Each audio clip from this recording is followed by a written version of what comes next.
Hello friends, welcome to more creative. दोस्तों, आज 16 अप्रैल दिन बुधवार है, वही हिंदी महीना बैसाख और कृष्ण पक्ष की तृतीया है। तो चलिए शुरू करते हैं आज की बड़ी खबरें। यदि आपको खबरें पसंद आए तो वीडियो को लाइक जरूर करिएगा और आप हमें प्रदेश के किस जिले से देख रहे हैं कमेंट बॉक्स में जरूर बताइएगा। दोस्तों, यदि आप चैनल पर नए हैं तो चैनल को सब्सक्राइब कर बेल आइकन पर क्लिक कर दें ताकि अगला वीडियो आपको शीघ्रता से मिले। आप हमारे फेसबुक और इंस्टाग्राम पेज को फॉलो जरूर करें, इसका लिंक डिस्क्रिप्शन में दिया गया है। दोस्तों, मध्य प्रदेश सरकार ने किसानों को दिया है बड़ा तोहफा। तोहफे के तहत सरकार ने किसानों के लिए नई स्कीम लॉन्च की है जिसका नाम डॉक्टर भीमराव अंबेडकर कामधेनु योजना है। ये योजना न सिर्फ दूध की पैदावार बढ़ाएगी बल्कि गाँवों के किसानों को मालामाल भी करेगी। दोस्तों, आपको बता दें कि देश में अभी मध्य प्रदेश दूध उत्पादन में तीसरे नंबर पर है, उससे पहले उत्तर प्रदेश और राजस्थान है। सरकार दूध उत्पादन में मध्य प्रदेश को देश में नंबर 1 पर लाना चाहती है। इंदौर के पास मऊ में हाल ही में सरकार ने एक नई गौशाला की नींव रखी है जो इस मिशन का हिस्सा है। सरकार ने बताया है कि कामधेनु योजना का मकसद पशुपालकों को मजबूत करना है। इसके तहत 25 या उससे ज़्यादा गायें खरीदने वाले को सरकार द्वारा 25% सब्सिडी दी जाएगी। वहीं जानकारों का मानना है कि ये स्कीम छोटे किसानों के लिए बड़ा मौका है। वो अब ज़्यादा पशु पाल सकेंगे और अपनी आय बढ़ा सकेंगे। इसके अलावा गाँवों में दूध संग्रह केंद्र और गौशालाओं को अपग्रेड करने का भी प्लान सरकार का है ताकि ज़्यादा से ज़्यादा किसानों को पशुपालन से जोड़ा जाए। दोस्तों, मध्य प्रदेश में घोटाले थमने का नाम नहीं ले रहे हैं। घोटाले का गढ़ बन गया है अब मध्य प्रदेश। धान खरीदी में घोटालों की जांच अभी पूरी भी नहीं हुई है और गेहूं खरीदी में गड़बड़ियों की शिकायत आने लगी है। सतना जिले के कोठी तहसील की सहकारी समिति बरहना में खासी धांधली हुई है। यहां समिति के कंप्यूटर ऑपरेटर ने पटवारी की मिलीभगत से एक गांव के आधे से ज्यादा किसानों के फर्जी पंजीयन कराए और इन किसानों के नाम से समर्थन मूल्य पर सैकड़ों कुंटल अनाज बेच दिया।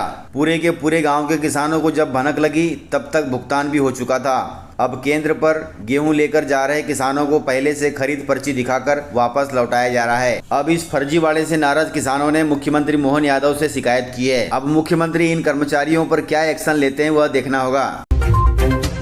दोस्तों, स्कूली छात्रों के लिए राहत भरी खबर है। अवकाश के लिए जारी हो गए हैं आदेश। दोस्तों, स्कूली छात्रों की परीक्षा खत्म होने और हीट वेव चलने के बाद अब अलग अलग राज्यों ने स्कूलों में गर्मी की छुट्टियों का ऐलान करना शुरू कर दिया है। मध्य प्रदेश स्कूल शिक्षा विभाग द्वारा जारी आदेश के मुताबिक 1 मई से 15 जून तक छात्रों के लिए और 1 मई से 31 मई तक शिक्षकों के लिए ग्रीष्मकालीन अवकाश घोषित किया गया है। यह छुट्टियां राज्य में सभी प्राइवेट तथा सरकारी स्कूलों पर एक साथ लागू होगी। कुल मिलाकर बच्चों को 1.5 महीने की गर्मी की छुट्टी मिलेगी और टीचरों को 1 महीने की गर्मी की छुट्टी मिलेगी। वहीं दिल्ली के स्कूलों में गर्मी की छुट्टियां 11 मई से शुरू होंगी और 30 जून को खत्म होगी, अर्थात 1 जुलाई से दिल्ली में स्कूल खुल जाएंगे। वहीं झारखंड में शिक्षा विभाग के जारी आदेश के मुताबिक इस बार गर्मी की छुट्टियां 22 मई से शुरू होकर 4 जून 2025 तक रहेंगी। इस प्रकार अलग अलग राज्यों ने स्कूलों में गर्मी की छुट्टियों के आदेश जारी कर दिए हैं। दोस्तों, मध्य प्रदेश में 20 अप्रैल से शुरू होगी शिक्षक भर्ती परीक्षा। दोस्तों, मध्य प्रदेश कर्मचारी चयन मंडल ने प्राथमिक और माध्यमिक शिक्षक चयन परीक्षा के लिए तारीखों का ऐलान कर दिया है। यह परीक्षा 20 अप्रैल से 29 अप्रैल 2025 तक आयोजित की जाएंगी। इस परीक्षा का आयोजन प्रदेश के 13 जिलों में होगा जिसमें लगभग 1,60,000 अभ्यर्थी शामिल होंगे। जो आवेदक इस परीक्षा में शामिल हो रहा है वे अपने प्रवेश पत्र कर्मचारी चयन मंडल की आधिकारिक वेबसाइट से डाउनलोड कर सकते हैं। आधिकारिक वेबसाइट है mpesb.government.in।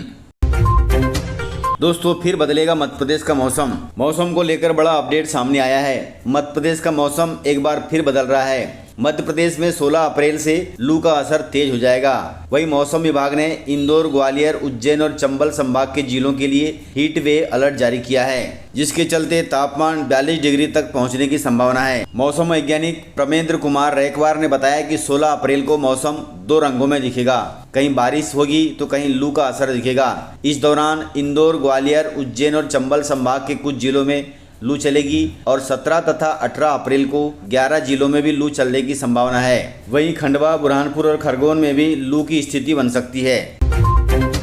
दोस्तों, युवाओं को रोजगार देने के मामले में मध्य प्रदेश देश में नंबर 1 है। दोस्तों, युवाओं को रोजगार देने के मामले में उत्तर प्रदेश देश में नंबर 1 और मध्य प्रदेश देश में दूसरे स्थान पर है। वहीं इस मामले में कर्नाटक तीसरे नंबर पर है। यह जानकारी इंडिया स्किल रिपोर्ट 2025 में सामने आई है। इस कैटेगरी में 18 से 21 साल के युवाओं को शामिल किया गया है। इसी कैटेगरी में अगर हम 22 से 25 वर्ष की उम्र की युवाओं की रोजगार को देखें तो यहाँ भी उत्तर प्रदेश ने दूसरे राज्यों को पीछे छोड़ दिया। केरल को इसमें दूसरा स्थान और पंजाब को इसमें तीसरा स्थान मिला है। इसके अलावा 26 से 29 साल के युवाओं को रोजगार देने के मामले में गुजरात देश में नंबर 1 पर है, वहीं महाराष्ट्र दूसरे नंबर पर और उत्तर प्रदेश तीसरे नंबर पर है। इसके अलावा महिलाओं को रोजगार देने के मामले में राजस्थान देश में सबसे पहले है। यहाँ महिलाओं के लिए 90% रोजगार संसाधन है। वहीं 71% के साथ गुजरात दूसरे नंबर पर है और 52% के साथ दिल्ली को तीसरा स्थान मिला है। वहीं केरल को चौथा नंबर मिला है, अर्थात महिलाओं को रोजगार देने में केरल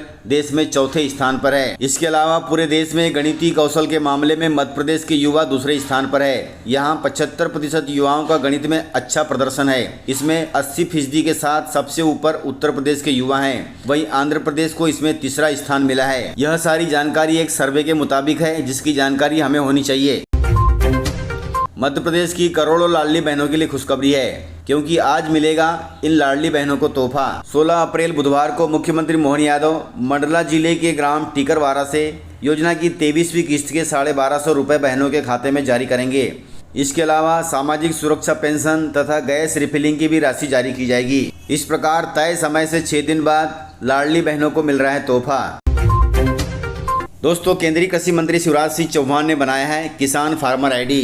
दोस्तों, केंद्रीय कृषि मंत्री शिवराज सिंह चौहान सोमवार को विदिशा स्थित अपने फार्म हाउस पहुंचे और उन्होंने स्वयं का किसान पहचान पत्र बनवाकर डिजिटल कृषि मिशन के महत्व को समझा। शिवराज सिंह चौहान ने बताया कि प्रधानमंत्री नरेंद्र मोदी के नेतृत्व में डिजिटल कृषि मिशन प्रारंभ किया गया है, जिसके अंतर्गत किसानों का किसान पहचान पत्र तैयार किया जा रहा है। इसमें किसान की भूमि, फसल, बैंक खाते और मोबाइल नंबर सहित पूरी जानकारी दर्ज होगी। यह जानकारी गोपनीय होगी, बिना किसान की अनुमति से इसे साझा नहीं किया जाएगा। दोस्तों, यदि आप किसान हैं और आपने भी अभी तक फार्मर आईडी नहीं बनाया है तो अपने सहकारी समिति में जाकर अपना किसान फार्मर आईडी बनवा लें। शिवराज सिंह चौहान ने बताया कि अब तक देश भर में 5.5 करोड़ किसान फार्मर आईडी बन चुके हैं और यह प्रक्रिया आगे भी जारी है। दोस्तों, किसानों के लिए अन्नदाता मिशन लागू करेगी मोहन सरकार। दोस्तों, किसानों को सशक्त बनाने के लिए मध्य प्रदेश सरकार उनकी आय बढ़ाने के रास्ते खोज रही है। पशुपालन के माध्यम से किसानों की आय बढ़ाने के प्रयास भी हो रहे हैं। इसके अलावा फसल बीमा योजना का लाभ 100% किसानों को दिलाने के साथ साथ सिंचाई क्षमता में वृद्धि के लिए सरकार ने कार्य योजना बनाई है। कुल मिलाकर ये सारी योजनाएं अन्नदाता मिशन के तहत लागू होंगी, जिसका लाभ किसानों को भविष्य में मिलेगा। दोस्तों, महिलाओं के लिए बड़ी सख्ती का फरमान जारी किया गया है। मध्य प्रदेश के हरदा जिले से खबर है। हरदा जिले में गुर्जर समाज ने अपने समुदाय के विवाह और मंगल अवसरों के लिए सख्त सामाजिक फरमान जारी किया है। फरमान के तहत अब किसी भी शादी समारोह में डीजे बजाने पर पूरी तरह से प्रतिबंध रहेगा। वहीं नियम तोड़ने पर संबंधित व्यक्ति को 11,000 रुपये का जुर्माना देना होगा और न चुकाने की स्थिति में उसे 6 महीने का सामाजिक बहिष्कार भुगतान होगा, अर्थात संबंधित व्यक्ति को 6 महीने के लिए समाज निकाला कर दिया जाएगा। दोस्तों, गुर्जर समाज की यह सख्ती सामाजिक अनुशासन बनाए रखने की दिशा में उठाया गया एक बड़ा कदम है। यदि कोई व्यक्ति डीजे बजाता है और जुर्माना नहीं देता है तो उस परिवार को 6 महीने तक सामाजिक कार्यक्रमों से बाहर रखा जाएगा। इस अवधि में समाज के लोग न तो उसके घर आएंगे और न ही उसे अपने घर में बुलाएंगे। वहीं समाज ने विवाह तथा अन्य आयोजनों में महिलाओं के सड़क पर डांस करने पर भी रोक लगाई है।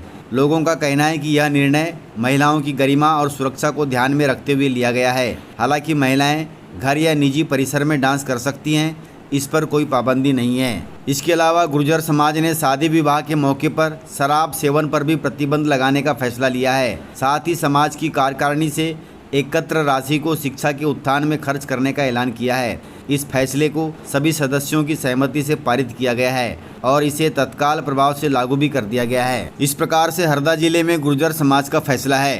दोस्तों, इस प्रकार से जानकारियां थी। तो मिलते हैं सर अगले वीडियो में, तब तक के लिए जय हिंद, जय भारत, जय MP।